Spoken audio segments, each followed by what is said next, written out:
ఇవన్నీ చేసినా కూడా బీఆర్ఎస్ వాళ్ళు ఏం చేసినామంటే చాలా హాస్యపరంగా ఉంది.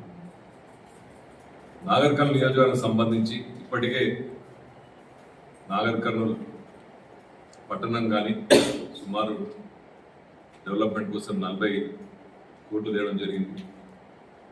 అదేవిధంగా అతి త్వరలో టెండర్ అయిపోయి హాస్పిటల్ కూడా మొదలు పెట్టకపోతున్నాం. ఇవన్నీ కూడా ఎలక్షన్కి ముందు శంకుస్థాపన చేసుకోవాలంటే మొదలు పెట్టాల్సింది జరిగింది, కానీ కోర్టు వలన ఆగిపోయాం. అదేవిధంగా జూనియర్ కాలేజ్ కానీ, బస్ స్టాండ్ కానీ, కొత్త బస్ స్టాండ్ కానీ, ఇటువంటి ఎన్నో సంక్షేమ పథకాలు నిరంతరం నెలకో వారానికో 10 రోజులకు ఏదో ఒకటి శాంక్షన్ అవుతుంది. అవన్నీ కూడా ఏ పెద్ద ప్రాజెక్ట్ అయినా సరే అదొక ప్రక్రియగా ఉంటుంది. దాన్ని ఎస్టిమేషన్ కావాలా, శాంక్షన్ కావాలా, టెండర్ కావాలా, దానికి కొంచెం టైం పడుతుంది. కానీ అన్నీ కూడా ఇప్పుడు నిన్న ఇంటిగ్రేటెడ్ స్కూల్ కూడా డిజైన్ రావడం జరిగింది. ఇవన్నీ సంక్షేమ పథకాలు కేవలం 2 సంవత్సరాలు, వాళ్ళు చేయని 10 సంవత్సరాల్లో 2 సంవత్సరాల్లో మేము చేసి నిరూపించుకున్నాం. కాబట్టి మా కాంగ్రెస్ పార్టీ బలపరిచిన అభ్యర్థులను ఎన్నుకోండి, తప్పకుండా గ్రామ అభివృద్ధి చేసుకోండి.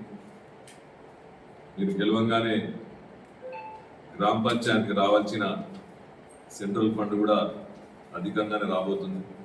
సుమారు 3,500 కోట్లు మన రాష్ట్రానికి. గ్రామాభివృద్ధి చేసుకుందాం. ఇప్పుడే మిత్రులు అడిగిన అవతల మంత్రి గెలిస్తే మీకు జరగదని అట్లేముండదు. తప్పకుండా గ్రామ అభివృద్ధి కోసం డెమోక్రటిక్ వేగా మేము పనిచేయడానికి రెడీగా ఉన్నాం. ఏ గ్రామమైనా మా నియోజకవర్గ పరిధిలో వస్తుంది కాబట్టి అవతల పార్టీ ఇవతల పార్టీ అనకుండా సంక్షేమానికి మాత్రం ఎలా అయితే రేషన్ కార్డులు, ఇందిరమ్మ చీరలు, రుణమాఫీలు ఆ పార్టీ ఈ పార్టీ అని చూడకుండా ఇచ్చినాం. కాబట్టి ఇప్పుడు కూడా ప్రజాక్షేమమే మా ధ్యేయంలాగా అనుకొని పనిచేస్తామని తెలియజేస్తూ